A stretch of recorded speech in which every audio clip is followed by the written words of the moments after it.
Friends, welcome to Lavanya's life style.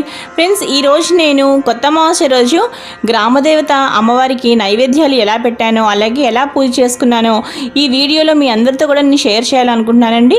ఎవరైనా సరే కొత్తగా గ్రామదేవత పూజా విధానం గురించి తెలుసుకోవాల్సిన వాళ్ళు ఉంటే వాళ్ళు తప్పకుండా ఈ వీడియోని కంప్లీట్గా వాచ్ చేయండి. మీ క్లియర్ ఇన్ఫర్మేషన్ అనేది ఈ వీడియోలో క్లియర్గా ఉంటుందన్నమాట.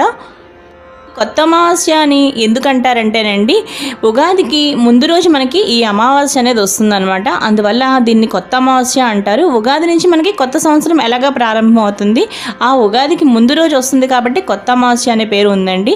కొత్త అమావాస్య రోజు తప్పనిసరిగా గ్రామదేవతను పూజిస్తారండి. ప్రతి ఒక్కరు కూడా ఒక్కొక్క ఊరికి ఒక్కొక్క గ్రామదేవత ఉంటుందన్నమాట. ఒక్కొక్క ఊరిలో మరినమ్మ తల్లి అని, పోలేరమ్మ తల్లి అని, అలాగే దుర్గాలమ్మ తల్లి అని, అలాగే భద్రకాళీదేవి అని, ఇలా రకరకాల పేర్లతోటి మనకు అమ్మవార్లు దర్శిస్తూ ఉంటారనమాట. కొత్త అమావాస్య రోజు తప్పనిసరిగా ఎవరికి వీలైనంత వాళ్ళు నైవేద్యాలు పెట్టి చాకలికి ఇస్తూ ఉంటారండి. అలా మనం నైవేద్యాలు పెట్టి అమ్మవారికి ఆశీర్వాదం కోసం మనం నైవేద్యాలు పెట్టి చాకలికి ఇవ్వడం వల్ల కడుపు చలవ అని నమ్ముతారండి.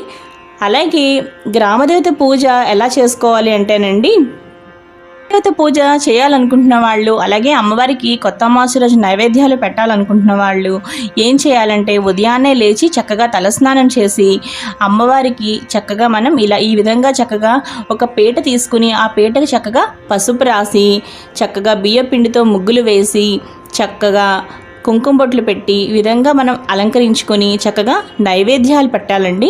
నైవేద్యాలు కూడా చక్కగా గారెలు తయారు చేయాలి. అలాగే చూస్తున్నారు కదా, మనం ఇక్కడ చక్కగా గారెలు తప్పనిసరిగా నైవేద్యం పెట్టాలండి. చూస్తున్నారు కదా, అలాగే గారెలు నైవేద్యం పెట్టాలి, బూరెలు నైవేద్యం పెట్టాలి.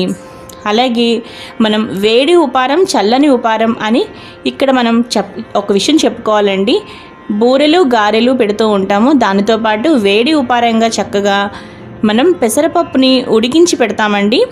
ఉడికించిన పెసరపప్పుని మనం నైవేద్యంగా పెడతాము. అలాగే తెలగపిండి కూర కూడా కొన్ని చోట్ల చేస్తూ ఉంటారండి.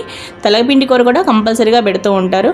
అలాగే చక్కగా చూసారు కదా, ఒక అన్నము ఒక మంచిగా విస్తరాకులో కానీ లేదంటే అరిటాకులో కానీ ఒక చక్కగా అన్నము, అలాగే ఉడికించిన పెసరపప్పు, చక్కగా పెరుగు కూడా నిండా తీసుకోవాలండి. చల్లని ఉపారంగా మనం పెరుగు చెప్తాం అనమాట. కప్పు నిండా వెలితి లేకుండా చక్కగా ఇలా మనం వడపప్పు అంటే నానబెట్టిన పెసరపప్పు అన్నమాట. అది చక్కగా ఉడికించిన పెసరపప్పు, అలాగే కొంచెం మనం బెల్లం వేసి చక్కగా అన్నం కూడా చూసారు కదండి, చూస్తుంటేనే కడుపు నిండేటట్టుగా మనం నైవేద్యం పెట్టాలండి. అలా కొంచెం కొంచెంగా వెలితిగా మాత్రం అసలు నైవేద్యాలు పెట్టకూడదండి. చాకలికి ఇచ్చేటప్పుడు కూడా శుభ్రంగా చక్కగా నిండా